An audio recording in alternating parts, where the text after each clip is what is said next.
talking about transcendentalism, Emerson, Thoreau, and this will be a series of lectures. I just finished listening to Walden. I've been with Walden many times. In fact, this is the copy my wife gave me when I graduated with my graduate degree in English. And she says, refer back to this. We're getting married, and this was my graduation gift. She gave this to me, a very nice leather-bound copy. And it's very dear to me. And I'd like to share that, what makes Walden, what makes these writers magical to me, and maybe you can learn something from them because they've had a profound impact on my life. And you might read this in English literature or American literature, and you're like, okay, we read a little snippet. It's kind of boring, it's dry, they're arrogant, egotistical, they think they know better, they're giving us this prescription for life, very prescriptive, writing a prescription, here's, this is what you can do. But let's step back away from the textbook. First of all, you shouldn't be reading Emerson and Thoreau in their textbook. Read, all of Civil Disobedience, read Walden. But going back to listening to Walden, I was tired of reading the news. In fact, people last week were saying, Walt, you seem very different. You seem happier. You seem not as edgy. Well, I wake up in the morning, I have my oatmeal, I have a homemade muffin, and then I would read the news. And I would get really irritated, and my stomach would quibble, right? And I'm like, wait a second, is there a better way? Is there a better way? When Father Tony wakes up, he might consult the Bible and read some scripture. Someone might open up the Quran, or someone might read some verses of the Torah. For me, it was like, okay, let me go back to what makes me happy and find the secret source of life, perhaps. So I picked up Walden, downloaded an audio file from audible.com, and I put my headphones on, opened up Walden, and for about 45 minutes every single morning, from say 5:45 to 6:30, I was no longer in New Jersey, in the suburbs, a teacher, a dad, a husband. I was now enmeshed in the consciousness of Henry David Thoreau. And I did that all the way through, and it's the first time I read or listened and read, I did both, I don't know when, maybe since graduate school. And because I do pick and choose here and there and here, we do a lot of different things in class, but it's the first time I went straight through it, all through the seasons, listening to him and having a deeper appreciation of Henry David Thoreau and Walden. And lots to talk about with Henry David Thoreau. Let's talk first about popular culture and what Emerson and Thoreau, and I'll be talking about the two of them, and of course Thoreau hated being under Emerson's wing, and Emerson, of course, you need to be an individual, and why are you copying me, Thoreau? And later in the lectures I'll be talking about these two, the Yoda and Skywalker kind of thing that I see going on. But we kind of dismiss them, don't we? We're like, okay, you live in the woods and self-reliance, and yeah, you're so smart. But think about the different things from Disney, perhaps, like Colors of the Wind. When Pocahontas, and that's not actually her name, that's her name, that means like naughty little girl, that's not even her name. And it's all Disneyfied, of course, but the song itself has meaning, right? Listen to the colors of the wind. That's very much like Emerson's Oversoul, that every rock and tree and creature has a spirit, has a name. All right, that is, no, I'm not singing it to you, you're welcome. But the idea that man comes, or the white man comes, thinking they're civilized, and yet wants to destroy nature. Thoreau goes to Wood and sees that destruction of nature, the building of the railroad that goes right by Walden Pond, interrupting the peace and tranquility of the woods, right, of the lake. So we have Pocahontas singing Colors of the Wind. We have the Lego movie, right? Everything is awesome. Everyone's doing the same thing, right? Buying overpriced coffee. Everything is awesome, right? It's a great song. It's really funny. Destroy anything that is weird, and they blow it up. So when Thoreau and Emerson preach, and it is a bit of preaching, about being a nonconformist, whoso would be a man would be a nonconformist, they're saying, like, to be great is to be misunderstood, right? And then Emerson goes through, Jesus, Copernicus, Galileo, all the luminaries, Jesus, of course, Martin Luther King, as we know now. And they were ahead of their time, because what they were talking about was not how to be material wealthy, how to get material wealth, or like Ben Franklin, how to gain wealth, the way to wealth. It was more of a spiritual awakening. And so we have that Lego movie where preaching that everything is not awesome, that you need to take the Legos and make what you think is a beautiful building and get rid of the directions, throw them away. Another great example from popular culture is, of course, Star Wars, right? It's 1977, I'm 8 years old. Yes, that makes me old, I'm 50 years old.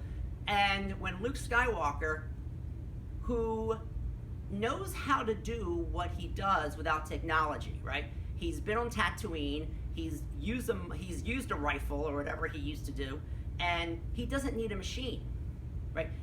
A machine is following him. It's his father, Darth Vader, and he wants to kill him, right? And Darth Vader says, oh, Force is powerful with this one, right? And he hears Luke Skywalker, he's the last Jedi fighter. And he's close to destroying the Death Star, the technology that's going to destroy planets. And he hears the voice, use the Force, Luke. Use the Force. Trust your instincts, all right? So when Thoreau and Emerson talk about there are things that exist beyond the senses, beyond logic and reason, and we can discuss Immanuel Kant's critique of pure reason, that's for another lecture. But the idea is that this was very much in vogue at the time. And Luke Skywalker turns off his computer, and everyone's upset. Oh my God, Luke, you turned off your computer. Are you okay? I'm fine. He trusts his instincts. He trusts that he can do it. And if he doesn't do it, hey, it was Luke that did it, not a machine that did it. And of course, he has his, buddy Han Solo. He's the renegade rebel figure who helps him out, because you always kind of need a wingman. And Luke Skywalker's all alone, of course, destroys Death Star, is victorious. He's victorious because he trusts his powers. And when we criticize Thoreau for being, in the woods, a mile, squatting on Emerson's land, and just kind of living a simple lifestyle for his 2 years, 2 months, and 2 days, okay, can we criticize Jesus for going out 40 days into the wilderness? Can we criticize Yoda for living on Dagobah, right, in a swamp? He's all by himself. He doesn't need much. He doesn't need meat. You see what Yoda's cooking in there? It's gruel, but it's enough for the soul. He doesn't need a lot of room. He has a little hut because his existence is here, right? So popular culture has so many references, and of course we can't forget Frozen, right? Society criticizes poor Elsa for her powers, so she's embarrassed by her talents. So she puts gloves over her hands, embarrassed, and then finally decides, you know what, I'm tired of the bullying, I'm tired of feeling ashamed of myself. So she goes where? Not to the woods, not to the desert. She goes to the mountain, which is, of course, is an archetype for seeking wisdom, but away from society. And there, she lets it go. She is not embarrassed by her powers anymore. In fact, she builds ice castles next to the original mountain, and she lets her hair down, and now she is totally equipped, self-reliantly, to deal with and be happy. And one needs to separate oneself from the corruption of society, because as Emerson says, society is a hobgoblin of little minds, conformity, and all of this stuff, that one needs to retire and go into nature in order to find one's true self, right? And this was a total 180-degree turn from the Age of Reason, where God was seen in society and rules and conformity. But now, with the age of Romanticism, we see that it's the individual, not society, that is the primary mover. It's the capital I. Now, this might seem selfish, but think about it. Elsa gets her power, feels confident in what she can do, grows bold, grows arrogant, yet realizes, I am going back. And she says, I'm never going back, but she goes back. But she goes back with her powers fully restored. Moses went Mount Sinai, right? You could say, oh, he's being selfish. He thinks he knows it all. Well, he kind of does. And gets the message from God, 10 Commandments, brings it down to his people who are worshiping the golden calf and says, you idiots, listen, this is what we should be doing. This pursuing wealth and easy sex and all this kind of stuff, this is not what God wants us to do. And he comes back with the truth. Elsa comes back with the truth. Luke comes back with the truth. And Thoreau, he leaves Walden. He says, this is my experiment. The path that I've created it's already a rut. And there's other lives I need to live. And he comes back, in a way, transformed, thoroughly transformed. And his book becomes a success many, many, many, many, many years later after his death. Of course, D.H. Lawrence was one of the most famous critics, a very, very popular English writer, but his analysis of Thoreau and Walden and many of these his contemporaries like Melville, like Hawthorne, like Emerson, like Alcott, and these were all the Concord writers with this American Renaissance, made Thoreau and his Walden one of the greatest texts in the history of the world. So we have to understand, let's contextualize this. So yes, we will debate Thoreau. We will debate what he says. He's extravagant. He makes us think of things like Jesus says, to say, give up all your worldly possessions and follow me. Okay, how many of us can actually do that? Not too many. But if you're here and Thoreau brings us all the way to the edge, or Jesus brings us all the way to the edge, okay, let's meet halfway. Let's move off our current system to get closer to happiness and to illumination, right? Not all of us are going to be able to sit underneath a Bodhi tree like Buddha, right, to seek enlightenment.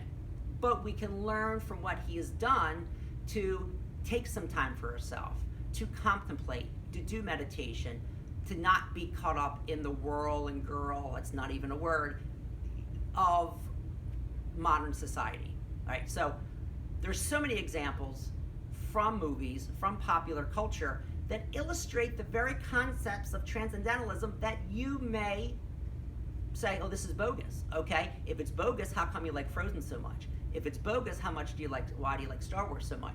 Or why did you cheer with WALL-E, right? Or with the Lego movie, right? So just something to think about, right? I hope you stay around for my second lecture, and this series might go 10 lectures. We'll see. Thank you.